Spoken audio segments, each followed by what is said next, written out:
जीवन में कोई भी महत्वपूर्ण कार्य संकल्प शक्ति के बगैर असंभव है। इसीलिए अपने भीतर संकल्प शक्ति का विकास करो। ऐसी सिख गौतम बुद्ध ने कई सालों पहले उस वक्त की पीढ़ी को क्यों दी थी? इसके पीछे का रहस्य क्या है? आज इसी रहस्य के बारे में हम गौतम बुद्ध की कहानियों के माध्यम से जानेंगे। तो बिना देर किए चलिए उन कहानियों की शुरुआत करते हैं। पहली कहानी, जिस व्यक्ति में होता है ये गुण, उसके सामने झुक जाती है सभी शक्तियां। एक बार महात्मा गौतम बुद्ध अपने शिष्यों के साथ किसी पर्वतीय स्थल पर ठहरे थे।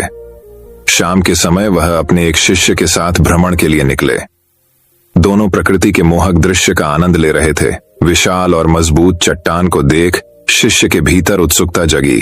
उसने पूछा, इन चट्टानों में तो किसी का शासन नहीं होगा, क्योंकि ये अटल, अविचल और कठोर हैं। शिष्य की बात सुनकर बुद्ध बोले कि नहीं, इन शक्तिशाली चट्टानों पर भी किसी का शासन है। लोहे के प्रहार से इन चट्टानों के भी टुकड़े टुकड़े हो जाते हैं। इस पर शिष्य बोला, तब तो लोहा सर्वशक्तिशाली हुआ। बुद्ध मुस्कुराए और बोले, नहीं, अग्नि अपने ताप से लोहे का रूप परिवर्तित कर सकती है। उन्हें धैर्यपूर्वक सुन रहा शिष्य बोला, इसका मतलब अग्नि सबसे शक्तिवान है। बुद्ध ने फिर उसी भाव से उत्तर दिया, नहीं, जल अग्नि की उष्णता को शीतलता में परिवर्तित कर देता है तथा अग्नि को शांत कर देता है। शिष्य कुछ सोचने लग गया। बुद्ध समझ गए थे कि उसकी जिज्ञासा अब भी पूरी तरह शांत नहीं हुई है। शिष्य ने फिर सवाल किया, आखिर जल पर किसका शासन है? भगवान बुद्ध ने उत्तर दिया, वायु का। वायु का वेग जल की दिशा को बदल देता है। शिष्य कुछ कहता, इससे पहले ही बुद्ध ने कहा कि अब तुम कहोगे पवन सबसे शक्तिशाली हुआ। नहीं, पवन सबसे शक्तिशाली नहीं है। सबसे शक्तिशाली है मनुष्य की संकल्प शक्ति, क्योंकि इसी से पृथ्वी, जल, वायु, अग्नि इत्यादि को नियंत्रित किया जा सकता है। तो दोस्तों, इस कहानी से हमें यह सीख मिलती है कि जीवन में कोई भी महत्वपूर्ण कार्य संकल्प शक्ति के बगैर असंभव है। इसलिए अपने भीतर संकल्प शक्ति का विकास करो। तो दोस्तों, चलिए अब हमारी दूसरी कहानी की शुरुआत करते हैं। दूसरी कहानी, गौतम बुद्ध रोज अपने शिष्यों को उपदेश देते थे। बुद्ध की ज्ञान की बातें सुनने काफी लोग आते थे। एक व्यक्ति गौतम बुद्ध का प्रवचन सुनने रोज नियम से आता था और उनकी सारी बातें सुनता था। बुद्ध अपने प्रवचनों में क्रोध, अहंकार, लोभ, शत्रुता छोड़ने की बात कहते थे। बुद्ध के प्रवचनों का सार यही था कि इन बुरी बातों को छोड़े बिना जीवन में शांति नहीं मिल सकती है। एक दिन उस व्यक्ति ने गौतम बुद्ध से कहा कि तथागत, मैं रोज नियम से आपके प्रवचन सुन रहा हूं, लेकिन मुझे कोई लाभ नहीं मिल रहा है। आपकी सारी बातें सच है, लेकिन मेरे जीवन में इनसे कोई बदलाव नहीं आ रहा है। बुद्ध ने उस व्यक्ति से पूछा कि तुम कहां रहते हो? उसने जवाब दिया कि मैं श्रावस्ती में रहता हूं। बुद्ध ने पूछा, ये जगह यहां से कितनी दूर है? उस व्यक्ति ने जगह की दूरी बताई। इसके बाद बुद्ध ने फिर पूछा, तुम वहां कैसे जाते हो?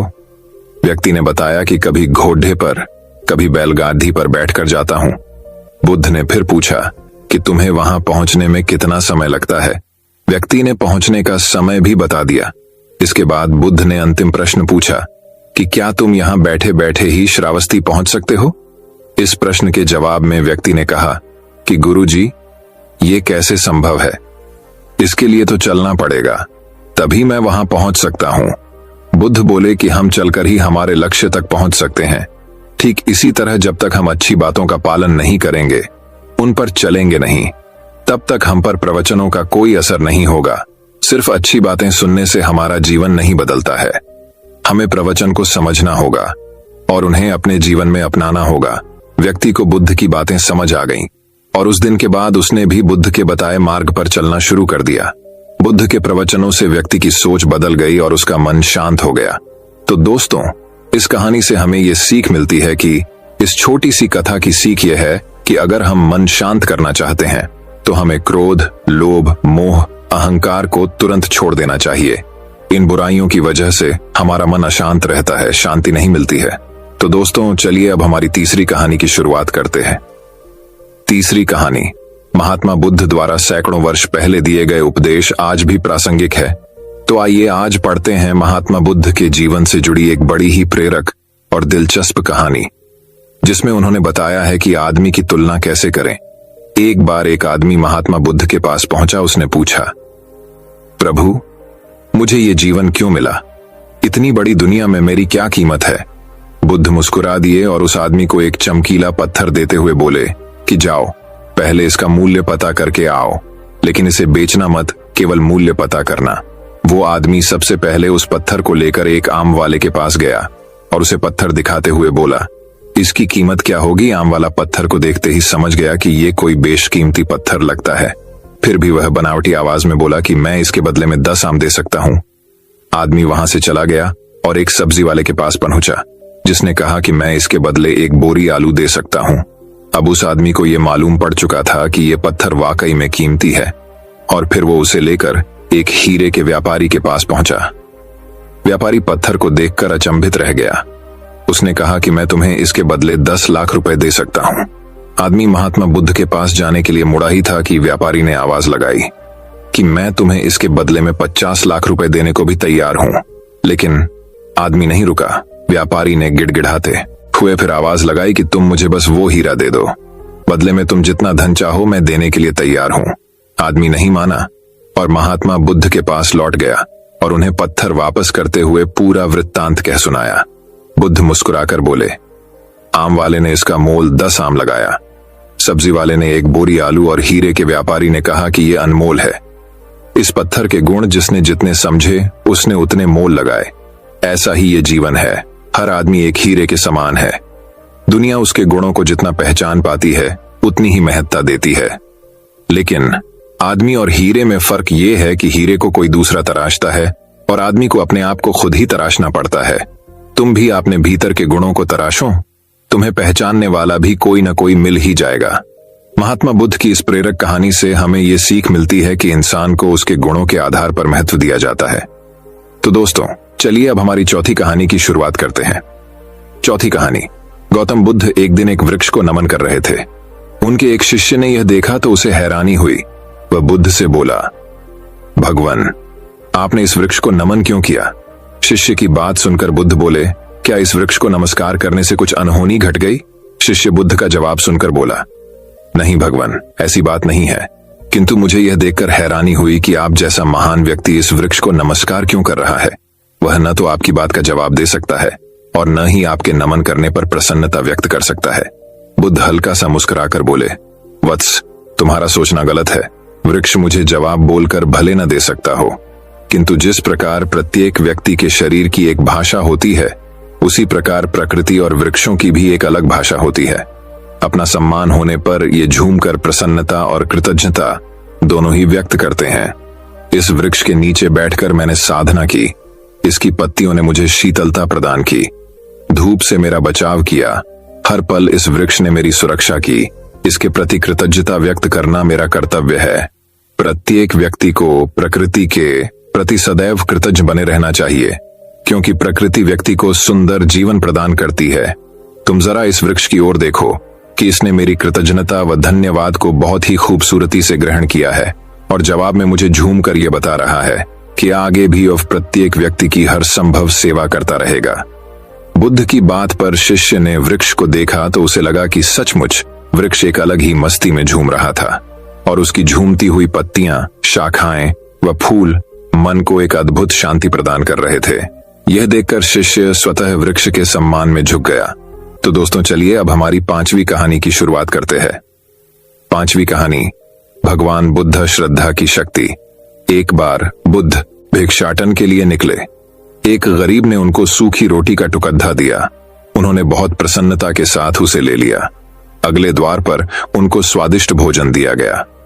ले भिक्षु कहकर उनके पात्र में डाल दिया। बुद्ध ने उसे हाथ तक नहीं लगाया। आगे जाकर वह स्वादिष्ट भोजन कुत्तों को खिला दिया। साथ चलते शिष्य ने आश्चर्य से पूछा, भगवान, आपने ये क्या किया? क्या आधी रोटी से आपका पेट भर गया? इतना स्वादिष्ट भोजन आपने फेंक दिया। शिष्य ने इसका कारण पूछा। महात्मा बुद्ध ने मुस्कुराकर उत्तर दिया, उसमें श्रद्धा न थी। श्रद्धा पूर्वक दिया गया छोटा सा दान लाखों के रुपयों के दान से बढ़कर होता है। श्रद्धा में शक्ति और आकर्षण होता है। तो दोस्तों, चलिए अब हमारी छठी कहानी की शुरुआत करते हैं। छठी कहानी, विश्वसनीयता की पुष्टि। एक समय की बात है। एक छोटे से गांव में एक किसान राम नाम का व्यक्ति रहता था। राम मेहनत और ईमानदारी के लिए जाने जाते थे। उसके पास एक छोटी सी जमीन थी जिस पर वह विभिन्न फसलें उगाता था। एक दिन जब वह अपनी खेती कर रहा था, उसने जमीन पर एक छोटी सी पर्स पाई। वह उसे रवाना करता है और बोहत में मिलता है। राम आश्चर्यचकित थे और उन्हें यह पता नहीं चला कि क्या किया जाए। उसे पता था कि पैसे उसके पास नहीं हैं, लेकिन उसे रखने का मन था। बहुत सोच विचार के बाद राम ने गांव में पर्स के बारे में निर्णय लिया। वह गांव के बाजार में गया और यहां वहां से पूछा कि किसी के पर्स का नुकसान हुआ है क्या, लेकिन कोई नहीं मांगा। राम को अनुमान था कि पर्स का मालिक शायद गांव से नहीं हो सकता था। राम ने आसपास के शहर में ग्राहकों से पूछताछ का निर्णय लिया। वह शहर गया और लोगों से पूछा कि किसी का पर्स खराब हो गया है। कई अपने 14 तक के मालिक की तलाश करने के बाद आखिरकार उसने एक चौथी महिला को ढूंढा, जिसने कहा कि वह अपने गांव से होती हुई खो गई थी। बच्चों की महिलाओं को देखकर खुश हुई। उन्होंने राम को धन्यवाद दिया और उनकी विश्वसनीयता के लिए एक समर्थक के तौर पर पेश किया, लेकिन राम ने राक्षसों से इनकार कर दिया और कहा, माताजी, यह मेरा कर्तव्य है कि मैं वापस आ जाऊं जो मेरा नहीं है। इष्ट की मदद करना अपना अपना समर्थक है। राम की सत्यता की खबर शहर में निकली और सभी उनकी अच्छी तरह से प्रशंसा करने लगे। राम की सत्यनिष्ठा ने उन्हें समुदाय में प्रतिष्ठित व्यक्ति बना दिया। कहानी का सिद्धांत है कि ईमानदारी सर्वश्रेष्ठ नीति है। इच्छा अनुसार ही आकर्षक क्यों न हो, कुछ ऐसी चीज रखने का जो हमारी नहीं है। सही चीज करना और उसे उसके सही मालिक को वापस लाना महत्वपूर्ण है। ईमानदारी न केवल सम्मान प्राप्त होता है, बल्कि इससे आत्मिक संतुष्टि और मन की शांति मिलती है। तो दोस्तों, चलिए अब हमारी 7वीं कहानी की शुरुआत करते हैं। 7वीं कहानी दोस्तों बात बहुत समय पहले की है। एक नगर में एक महान तलवारबाज रहता था। उसके जैसा तलवारबाज उस पूरे नगर में, तो क्या पूरे राज्य में नहीं था। राज्य भर में उसकी ख्याति फैली हुई थी। अपनी तलवारबाजी के दम पर उसने अपने राजा को कई युद्धों में जीत दिलवाई थी, इसलिए सभी उसका बहुत सम्मान करते थे। समय बीतने के साथ वह वृद्ध हो चला था। वह नहीं चाहता था कि उसकी कला उसके साथ ही इस दुनिया से चली जाए, इसलिए उसने पूरे राज्य में ऐलान करवाया कि जो भी तलवारबाजी सीखना चाहता है वह उसके पास आकर सीख सकता है। राज्य के कई युवक उसके पास आए और उसके शिष्य बनकर तलवारबाजी सीखने लगे। वह भी अपनी कला के हर गुण अपने शिष्यों को सिखाने लगा। उन शिष्यों में से एक शिष्य असाधारण था। उसने शीघ्र ही तलवारबाजी के सारे गुण सीख लिए और तलवारबाजी में पारंगत हो गया। पारंगत होने के बाद उसे अपनी तलवारबाजी पर घमंड हो गया। वह स्वयं को अपने गुरु से भी महान तलवारबाज समझने लगा, किंतु उसे अपने गुरु की जितनी प्रतिष्ठा प्राप्त नहीं थी। वह प्रतिष्ठा पाने के लिए नए उपाय सोचा करता। एक दिन उसने सोचा, क्यों ना तलवारबाजी का एक मुकाबला गुरु के साथ किया जाए। उन्हें पराजित कर दूंगा तो लोग मुझे उनसे महान तलवारबाज स्वीकार कर लेंगे। उसने अपने वृद्ध गुरु को तलवारबाजी की चुनौती दे दी। गुरु ने वह चुनौती स्वीकार कर ली।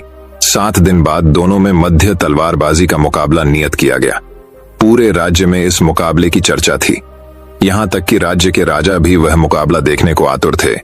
शिष्य को अपनी तलवारबाजी पर पूरा भरोसा था, किंतु दिन गुजरने के साथ उसका यह भरोसा कम होने लगा।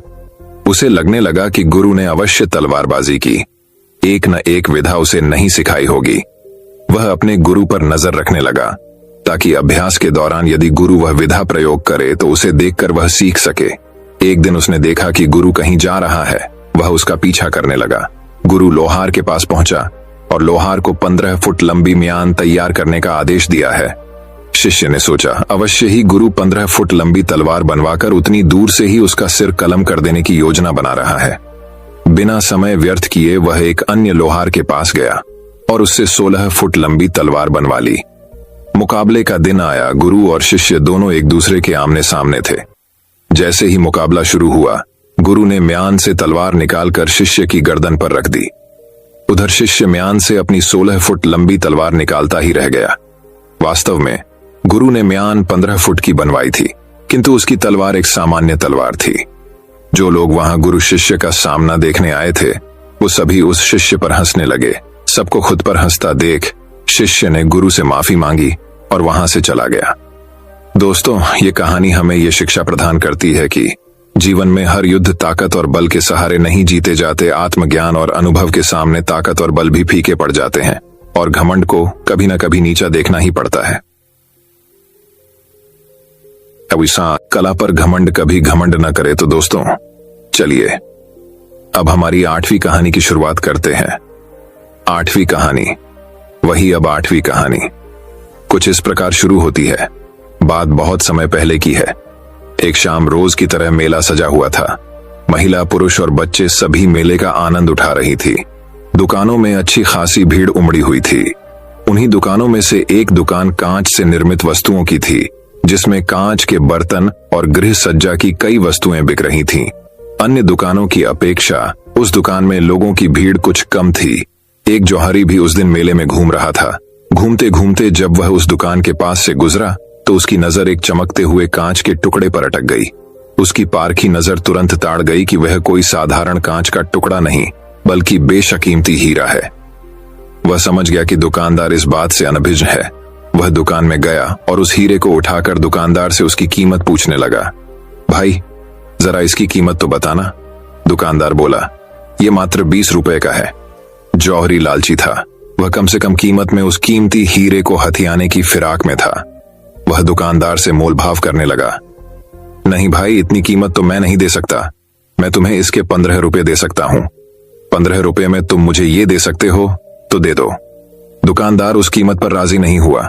उस समय दुकान में कोई ग्राहक नहीं था। जौहरी ने सोचा कि थोड़ी देर मेले में घूम फिर कर वापस आता हूं, हो सकता है तब तक इसका मन बदल जाए और ये 15 रुपये में मुझे यह कीमती हीरा दे दें। यह सोच हीरा बिना खरीदे वह वहां से चला गया। कुछ देर बाद जब वह पुनः उस दुकान में लौटा तो हीरे को नदारद पाया। उसने फौरन दुकानदार से पूछा, यहां जो कांच का टुकड़ा था वो कहां गया? मैंने उसे 25 रुपए में बेच दिया।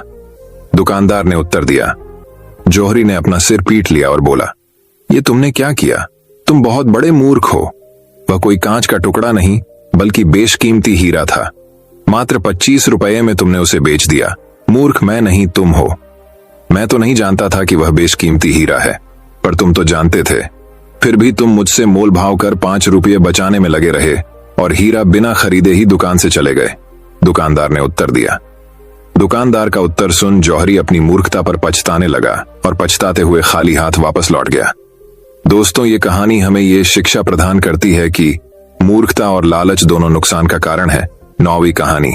एक बार एक लड़का एक स्कूल में अपने एडमिशन करने के लिए आया और जिस स्कूल में वो लड़का अपना एडमिशन कराने आया हुआ था, उनका एक नियम था कि हर रोज क्लास शुरू होने से पहले वहां के सभी स्टूडेंट को मेडिटेशन यानी ध्यान करना पड़ता था। जब वो लड़का क्लास के लिए आया तो वहां के गुरु ने उससे कहा कि तुम्हें भी क्लास शुरू होने से पहले आधा घंटा मेडिटेशन करना पड़ेगा।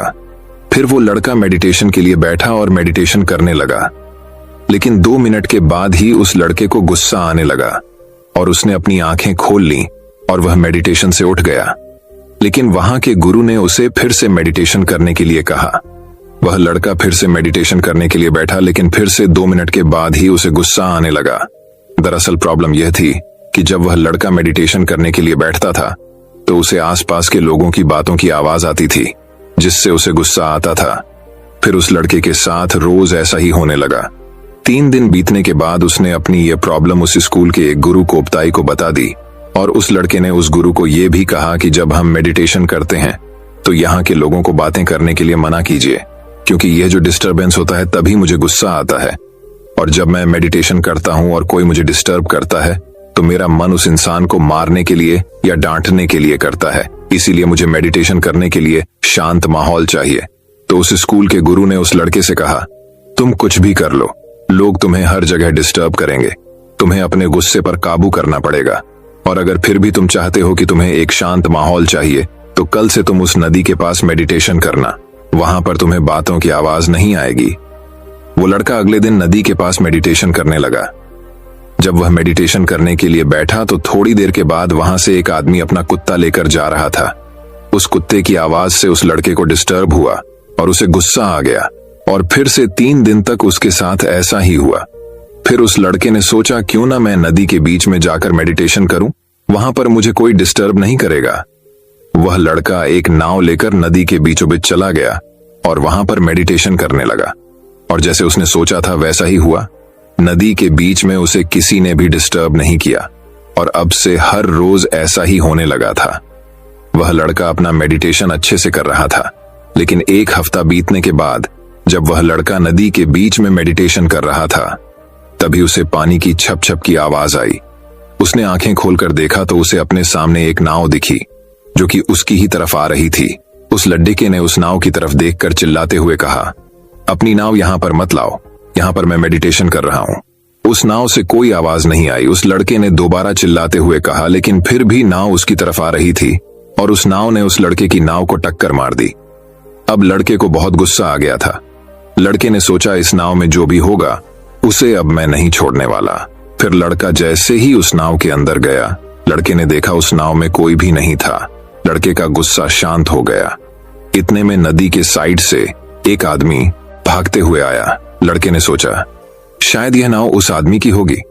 लड़के को गुस्सा आया और फिर से लड़का उस आदमी पर चिल्लाने लगा, लेकिन वह नाव उस आदमी की भी नहीं थी। उस आदमी ने लड़के से बोला, मैं तो यहां तुम्हें यह पता पूछना आया था और तुम मुझ पर ही चिल्लाने लगे।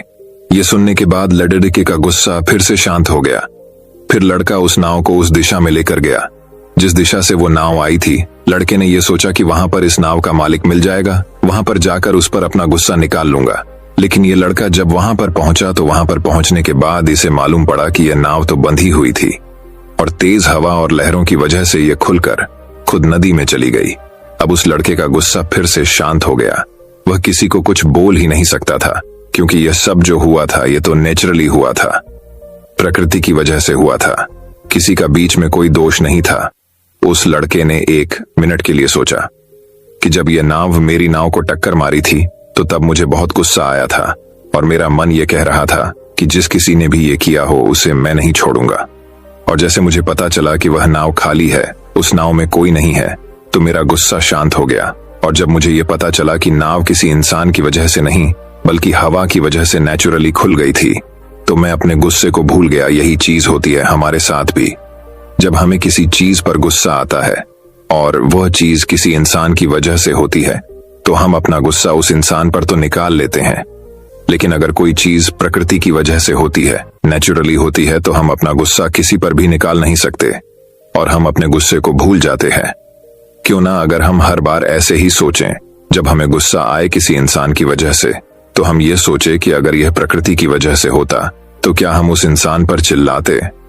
मैंने बहुत से लोग देखे हैं जो अपने गुस्से को जरा भी कंट्रोल नहीं कर सकते और फिर जिंदगी भर पछताते रहते हैं, क्योंकि गुस्से में इंसान नहीं रहता, जानवर बन जाता है या दरिंदा बन जाता है।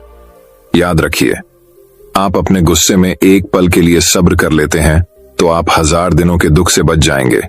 तो दोस्तों, इस कहानी से हमें यह सीख मिलती है कि मर्द वह नहीं है जो सामने वाले को उठाकर पछाड़ दे, बल्कि मर्द तो वह है जो गुस्से के हालात में खुद को काबू कर ले। 10वीं कहानी। एक नाव की कहानी। एक समय की बात है, एक बड़ा सा जहाज तूफान होने की वजह से डूब गया और उस जहाज में जितने भी लोग थे वह उस जहाज समेत डूब गए, सिर्फ एक आदमी को छोड़कर। वह आदमी वहां से बच निकला और एक सुनसान आइलैंड पर जाकर बेहोश होकर गिर गया। सुबह जब उस आदमी को होश आया तो उसने देखा कि वह एक सुनसान आइलैंड पर था, जहां पर दूर दूर तक कोई भी नजर नहीं आ रहा था। वह आदमी ऊपर वाले की तरफ देखकर दुआ मांगने लगा कि मेरी मदद करो, इस सुनसान आइलैंड पर किसी न किसी को भेज दो। लेकिन वहां उसकी मदद के लिए कोई भी नहीं आया। दिन गुजरते गए और वो आदमी रोज ऊपर वाले से मदद के लिए दुआ करता रहता। फिर कुछ दिनों बाद उसने दुआ करना ही छोड़ दिया। उस आदमी ने वहां से बचने की उम्मीद ही खो दी। उसका सब्र टूट चुका था। तभी उस आदमी ने लड़कियां इकट्ठा की और उनसे एक टेंट बनाए। उसने नारियल के पेड़ से बहुत सारे नारियल तोड़े और खाने के लिए मछलियां पकड़ने लगा। पूरी 15 से 20 दिन निकल चुके थे और उस आदमी ने यहां से निकलने की पूरी उम्मीद खो चुकी थी। इसीलिए उसने तकरीबन 20 दिन की मेहनत के बाद वहीं पर एक लड़कियों का घर बना लिया था। एक दिन जब वह जंगल में नारियल तोड़ने के लिए गया और वापस आया तो उसने देखा कि उसने जो घर बनाया था उसमें आग लग चुकी थी और वह घर पूरी तरह से जलकर राख हो गया था। तभी उसने ऊपर वाले की तरफ देखा और कहने लगा कि मैंने आपसे मदद मांगी तो आपने मेरी मदद नहीं की। फिर जब मैं रहने के लिए एक घर बनाया तो आपने उसे भी जला दिया। वह आदमी सारी रात ऊपर वाले को कोसता रहा और वहीं सो गया। जब वह सुबह उठा तो उसने देखा कि एक बहुत बड़ा जहाज उस आइलैंड के किनारे पर खड़ा हुआ है। वह आदमी यह देखकर बहुत खुश हो गया और तुरंत जहाज पर चढ़ गया। जब उसने पायलट से पूछा कि उन्हें कैसे पता चला कि वह इस सुनसान आइलैंड पर है। तब पायलट ने कहा कि कल तुमने जो आग जलाकर हमें सिग्नल भेजा था, उसी की वजह से हम आइलैंड पर आए हैं। तभी उस आदमी ने कहा कि मैंने तो कोई सिग्नल नहीं भेजा था।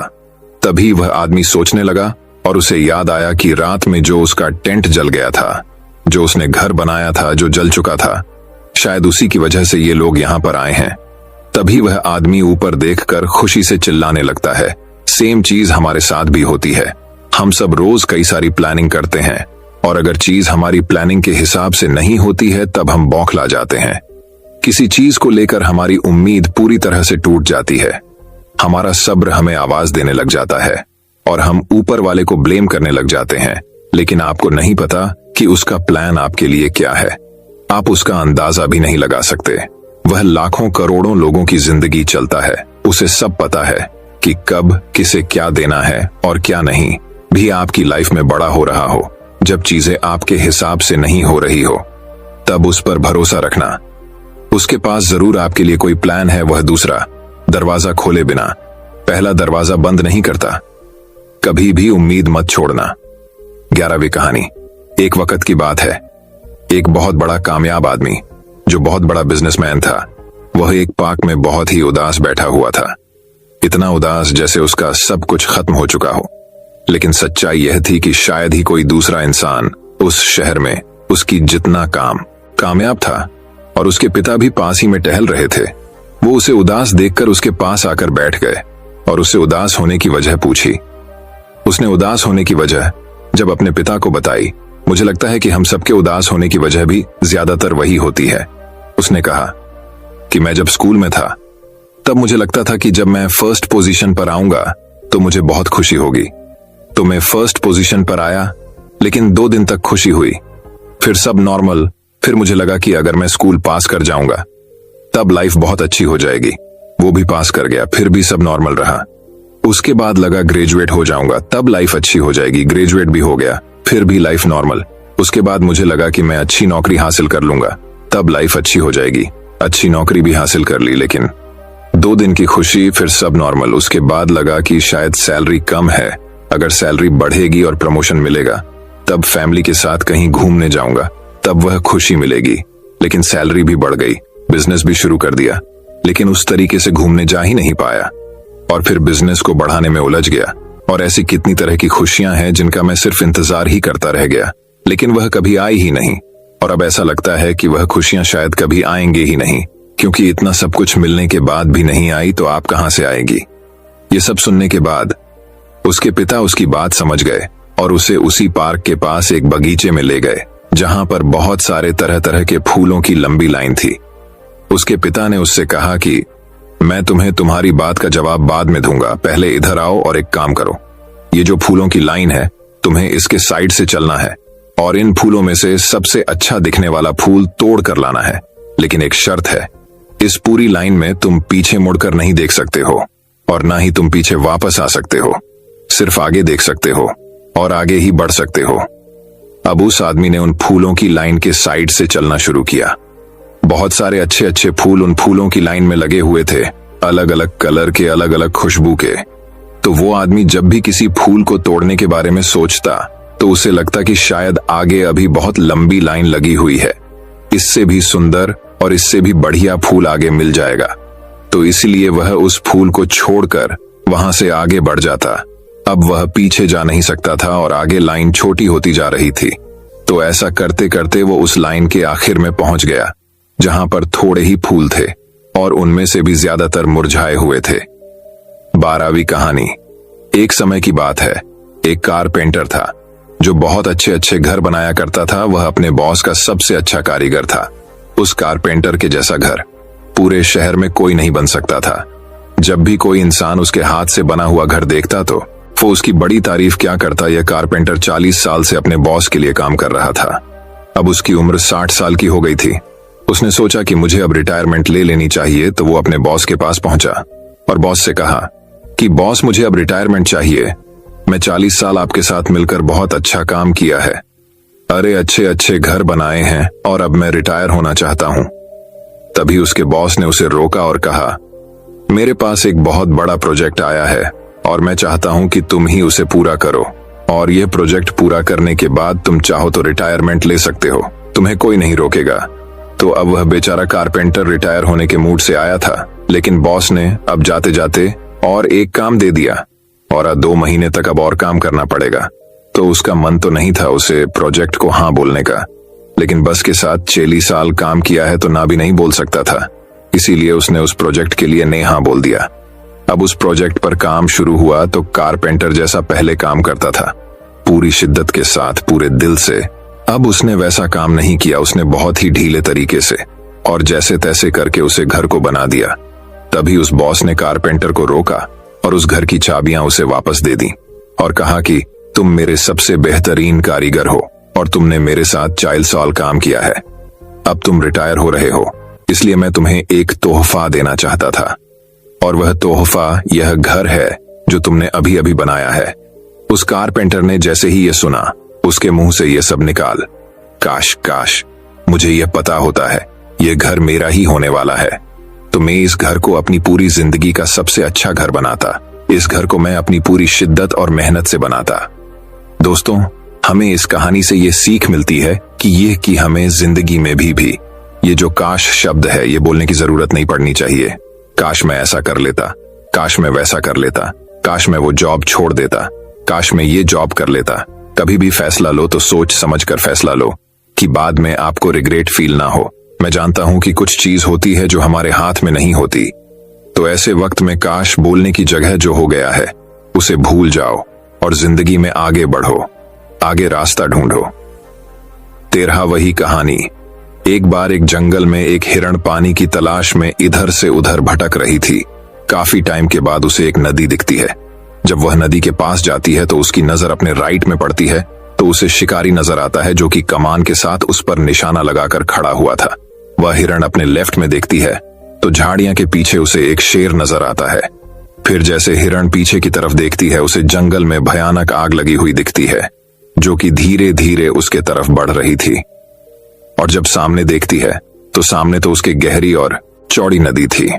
हिरण के चारों तरफ से मुसीबत आ चुकी थी। तभी हिरण को याद आता है कि मैं पानी पीने आई थी। वह जैसे ही पानी पीने के लिए अपना सर नदी में झुकती है, आसमान में काले बादल छा जाते हैं और उन बादलों में से बारिश होने लगती है। तो जो आग लगी हुई थी वह बुझ जाती है और बारिश की वजह से शिकारी का निशान चुपकर सीधा शेर को लग जाता है। फिर शेर शिकारी के पीछे लग जाता है। कुछ लम्हे में हिरण के चारों तरफ से मुसीबतें आई थीं। अगर आप पर भी चारों तरफ से मुसीबत आए तो घबराएं नहीं, बस अपने काम पर फोकस कीजिए।